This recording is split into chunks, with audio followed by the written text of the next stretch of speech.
नमस्कार दोस्तों। नई सोच नई दिशा में आपके एक बार फिर से स्वागत है। तो आपकी टेस्ट सीरीज चल रही है TGT commission, LT commission, GFT commission, Shastri commission and clerk and junior office assistant and Hamirpur board की तरफ से जितने भी आपके एग्जाम करवाए जाएंगे उनके लिए क्वेश्चन काफ़ी महत्वपूर्ण है। तो वीडियो में अंत तक बने रहें और वीडियो को पूरी देखें। वीडियो अच्छी लगे तो चैनल को लाइक शेयर एंड सब्सक्राइब जरूर कर दें ताकि आने वाले हर वीडियो की अपडेट आपको समय समय पर मिलती रहे।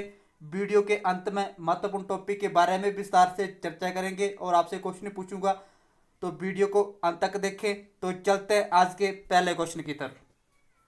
ये रहा पहला क्वेश्चन, संविधान सभा का गठन कब किया गया था? जल्दी से बताएं, संविधान सभा का गठन कब किया गया था? चार ऑप्शन आपकी स्क्रीन पे है, सोच समझ कर इसका राइट आंसर बताएं। क्वेश्चन अच्छे लगे तो आप मुझे कमेंट में भी बता सकते हैं। संविधान सभा का गठन कब हुआ था? तो ये हुआ था 1946 में, जुलाई में संविधान सभा का गठन हुआ था। A option is right. Next question है, भारत के लिए संविधान सभा की रचना हेतु संविधान सभा का विचार सर्वप्रथम किस पार्टी ने दिया था? भारत के लिए संविधान सभा की रचना हेतु संविधान सभा का विचार सर्वप्रथम किस पार्टी ने दिया था? देखते हैं आप कितनी तैयारी कर रहे हैं पॉलिटिकल साइंस की। भारत के लिए संविधान सभा की रचना हेतु संविधान सभा का विचार सर्वप्रथम किस पार्टी ने दिया था? तो ये दिया था स्वराज पार्टी। कब दिया था? 1924 में। इसे भी आप याद रखें। नेक्स्ट क्वेश्चन है, 9 दिसंबर 1946 को संविधान सभा का अस्थायी अध्यक्ष किसे नियुक्त किया गया था? देखते हैं सबसे पहले कौन इसका राइट आंसर बता पाता है।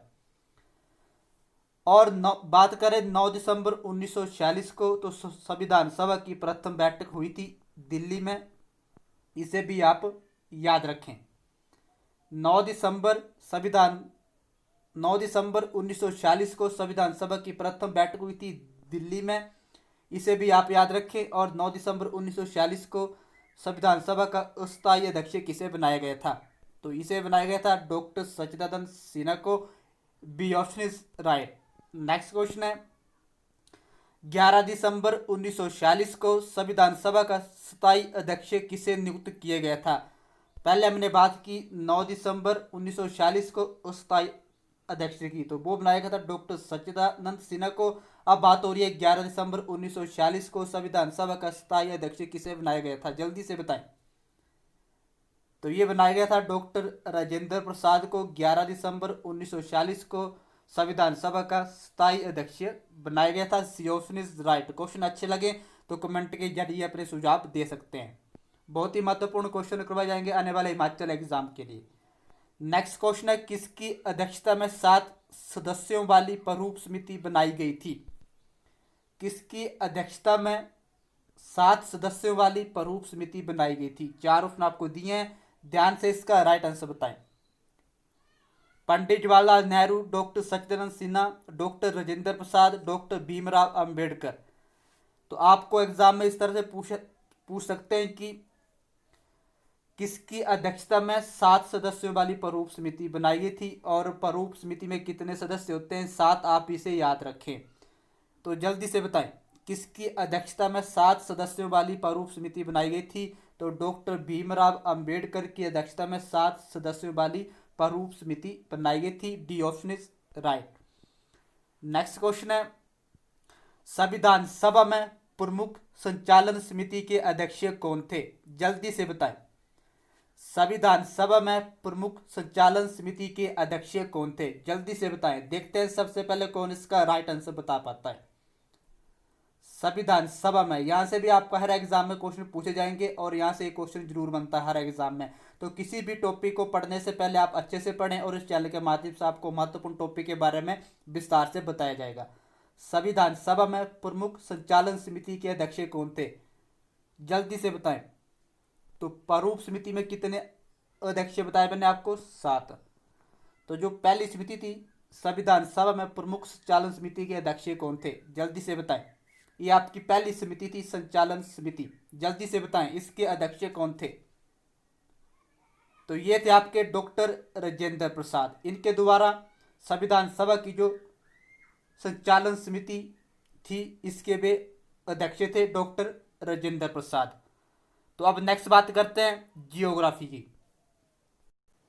ये रहा जियोग्राफी का पहला क्वेश्चन। उत्पत्ति के आधार पर पर्वत कितने प्रकार के होते हैं, जल्दी से बताएं। उत्पत्ति के आधार पर पर्वत कितने प्रकार के होते हैं? चार ऑप्शन आपको दिए हैं, सोच समझकर इसका राइट आंसर बताएं। उत्पत्ति के आधार पर बात हो रही है, उत्पत्ति के आधार पर पर्वत कितने प्रकार के होते हैं, जल्दी से बताएं। उत्पत्ति के आधार पर पर्वत कितने प्रकार के होते हैं? तो एक्सपेक्टेड क्वेश्चन बनाए जाएंगे जो आपको एग्जाम में पूछे जा सकते हैं हमीरपुर बोर्ड की तरफ से।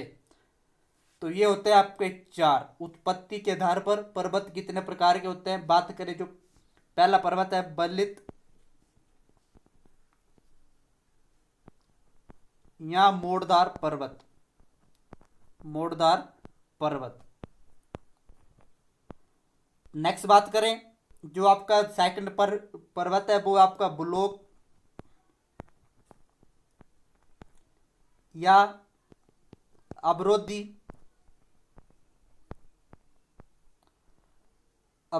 या खंड पर्वत। पहले बताया मैंने आपको बल्लित या मोड़दार पर्वत, सेकंड बताया मैंने आपको ब्लॉक या अवरोधी या खंडदार पर्वत। थर्ड बात करें तो थर्ड पर्वत कौन सा है, अगर किसी को पता तो प्लीज बताएं। उत्पत्ति के आधार पर पर्वत चार प्रकार के होते हैं, थर्ड मुझे आप बताएं कौन सा है। तो वो आपका ज्वालामुखी पर्वत, ज्वालामुखी पर्वत। फोर्थ कौन सा है, अवशिष्ट पर्वत। तो कितने होते हैं उत्पत्ति के आधार पर पर्वत कितने प्रकार के होते हैं? आपके होते हैं चार प्रकार के। कौन कौन से? बल्लित या मोड़दार पर्वत, सेकंड आपका ब्लॉक या अवरोधी या खंड पर्वत, फोर्थ है आपका ज्वालामुखी पर्वत, फोर्थ है आपका अवशिष्ट पर्वत। तो इसे भी आप याद रखें। ये रहा नेक्स्ट क्वेश्चन। भारत का सबसे पुराना बल्लित पर्वत कौन सा है, जल्दी से बताएं। भारत का सबसे पुराना बल्लित पर्वत कौन सा है? देखते हैं सबसे पहले कौन इसका राइट आंसर बता पाता है। भारत का सबसे पुराना बल्लित पर्वत कौन सा है? चार ऑप्शन आपकी स्क्रीन पे हैं, सोच समझकर इसका राइट आंसर बताएं। भारत का सबसे पुराना बल्लित पर्वत कौन सा है? तो ये आपका अरावली, इसे भी आप याद रखें। भारत का सबसे पुराना बल्लित पर्वत है। तो आप मुझे ये बताएं हिमालय किसका बल्लित पर्वत है? तो ये आपका एशिया का, इसे भी आप याद रखें। ये रहा नेक्स्ट क्वेश्चन। मकालू पर्वत चोटी किस देश में स्थित है? जो मकालू चोटी है पर्वत है वो किस देश में स्थित है? यहां से भी आपका हर एग्जाम में क्वेश्चन पूछा जाता है। देखते हैं सबसे पहले कौन इसका राइट आंसर बता पाता है। मकालू पर्वत चोटी किस देश में स्थित है? अगर आपको एग्जाम में पूछे जाए कि मकालू पर्वत चोटी किस महाद्वीप में स्थित है, तो ये आपके एशिया में, इसे भी आप याद रखें। अगर एग्जाम में आपको पूछे जाए कि मकालू पर्वत चोटी किस महाद्वीप में स्थित है, तो ये आपके एशिया में। अगर इसकी हाइट पूछी जाए तो हाइट के बारे में भी आपको जानकारी होनी चाहिए। तो ये आपकी 8,481 मीटर इसकी हाइट है। अगर आपको पूछे जाए कि मकालू पर्वत चोटी किस पर्वत श्रेणी में है, तो ये आपकी हिमालय, इसे भी आप याद रखें। तो आप मुझे ये बताएं मकालू पर्वत चोटी किस देश में स्थित है, जल्दी से बताएं। मकालू, तो ये आपके तिब्बत एंड नेपाल में। A option is right. Question अच्छे लगे तो अपने कमेंट भी मुझे बता सकते हैं, कमेंट के जरिए अपने सुझाव दे सकते हैं। नेक्स्ट बात करें धौलागिरी पर्वत चोटी किस देश में स्थित है, जल्दी से बताएं। अगर आपको महाद्वीप पूछा जाए तो ये भी आपके एशिया महाद्वीप में स्थित है धौलागिरी चोटी। और आपको एग्जाम में पूछे जाए कि ये किस पर्वत श्रेणी में है, तो ये भी आपकी हिमालय पर्वत श्रेणी में है। हाइट पूछी जाए तो हाइट के बारे में भी आपको जानकारी होनी चाहिए। 8,132 की हाइट है, 8,132 की हाइट है।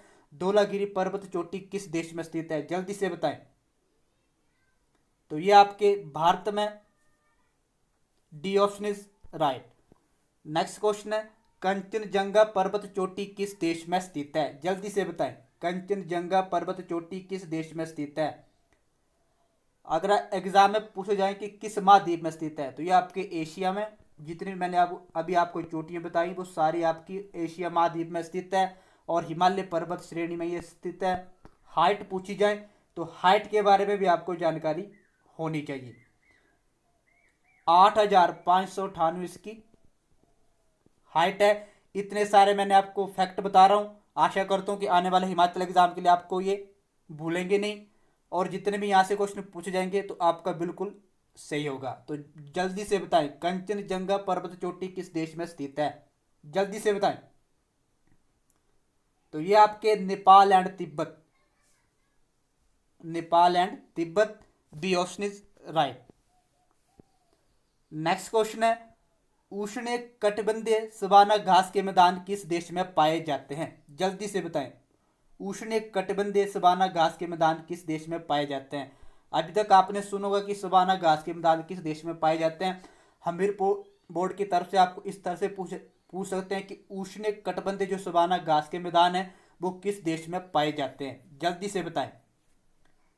देखते हैं सबसे पहले कौन इसके बारे में राइट आंसर बता पाता है। जल्दी से बताएं, जल्दी से बताएं, उष्ण कटिबंधीय सवाना घास के मैदान किस देश में? आप इसे भी याद रखें, उष्ण कटिबंधीय सवाना घास के मैदान, इस तरह से भी आपके एग्जाम में पूछ सकते हैं। तो ये आपके अफ्रीका में जो सवाना के घास मैदान है वो अफ्रीका में पाए जाते हैं, उष्ण कटिबंधीय, तो इसे भी आप याद रखें। तो आप जानते हैं कि वीडियो के अंत में जितने भी आपके महत्वपूर्ण टॉपिक है उनके बारे में हम विस्तार से चर्चा करते हैं। तो आज हम विस्तार से चर्चा करेंगे जम्मू कश्मीर में कितनी झीलें हैं, उनके बारे में विस्तार से चर्चा करेंगे, क्योंकि यहाँ से भी आपका हर एग्जाम में क्वेश्चन पूछा जा रहा है। तो डल झील है आपकी जम्मू कश्मीर में, डल झील कहाँ स्थित है? आपकी जम्मू कश्मीर में। नेक्स्ट बात करें, वुलर झील किस स्टेट में स्थित है? जल्दी से बताएं, वुलर झील किस स्टेट में स्थित है? वुलर झील, तो ये भी आपकी जम्मू कश्मीर में स्थित है। नेक्स्ट बात करें, बैरीनाग झील किस स्टेट में स्थित है? बैरीनाग झील किस स्टेट में स्थित है? जल्दी से बताएं। तो ये भी आपके जम्मू कश्मीर में स्थित है। नेक्स्ट बात करें, मानस बल झील किस स्टेट में स्थित है? बल झील किस स्टेट में स्थित है? जल्दी से बताएं। देखते हैं सबसे पहले कौन इसके बारे में सही आंसर बता पाता है। मानस बल झील, तो ये आपके जम्मू कश्मीर में, इसे भी आप याद रखें, जम्मू कश्मीर में। नेक्स्ट बात करें, नागिन झील किस स्टेट में स्थित है? जल्दी से बताएं, नागिन झील किस स्टेट में स्थित है? कोई भी क्वेश्चन आपका मिस नहीं होगा, इस चैनल के माध्यम से आपको कवर करवाए जाएंगे। नागिन झील किस स्टेट में स्थित है? तो ये आपके जम्मू कश्मीर में, इसे भी आप याद रखें। नेक्स्ट बात करें, शेषनाग झील किस स्टेट में स्थित है? शेषनाग झील किस स्टेट में स्थित है? जल्दी से बताएं। तो ये भी आपके जम्मू कश्मीर में स्थित है। नेक्स्ट बात करें, अनंतनाग झील किस स्टेट में स्थित है? देखते हैं सबसे पहले कौन इसका राइट आंसर बता पाता है। अनंतनाग झील किस स्टेट में स्थित है? जल्दी से बताएं। तो ये आपके जम्मू कश्मीर में, इसे भी आप याद रखें। अब बात करते हैं कि केरल में कितनी झीलें हैं। हमने पहले बात की जम्मू कश्मीर की, तो जम्मू कश्मीर में कितनी फेमस झीलें हैं? 7। कौन कौन सी? डल झील, वुलर झील, वेरीनाग झील, नागिन झील, मानस बल झील, शेषनाग झील, अनंतनाग झील। तो कितनी झीलें हैं? 7। अब बात करते हैं केरल की, तो केरल में कितनी झीलें, अगर किसी को पता तो प्लीज बताएं। केरल में कितनी फेमस झीलें हैं? जल्दी से बताएं, अगर किसी को पता तो प्लीज बताएं। केरल में अगर किसी को पता तो प्लीज बताएं, यहां से आपका हर एग्जाम में क्वेश्चन पूछा जाएगा। तो केरल में 3 झीलें फेमस, कौन कौन सी? अष्टमुदी झील, ये आपके केरल में स्थित है। नेक्स्ट बात करें, पेरियार झील किस स्टेट में स्थित है? ये आपकी केरल में। नेक्स्ट बात करें, बेम्बा नड झील किस स्टेट में स्थित है? वेम्बनाड झील किस स्टेट में स्थित है? तो जल्दी से बताएं। तो ये आपके केरल में। कितनी झीलें हैं केरल में? 3। कौन कौन सी? पेरियार झील, अष्टमुदी झील एंड वेम्बनाड झील। 3 झीलें आपकी केरल में। जम्मू कश्मीर में 7 झीलें। तो आशा करता हूँ कि जितने भी आपको ये फैक्ट बताए गए हैं आने वाले हिमाचल एग्जाम में आपको देखने को मिलेंगे हमीरपुर बोर्ड की तरफ से। वीडियो अच्छी लगे तो चैनल को लाइक शेयर एंड सब्सक्राइब जरूर कर दें, ताकि आने वाले हर वीडियो की अपडेट आपको समय समय पर मिलती रहे। तो मिलते हैं अगली वीडियो के साथ, तब तक के लिए धन्यवाद।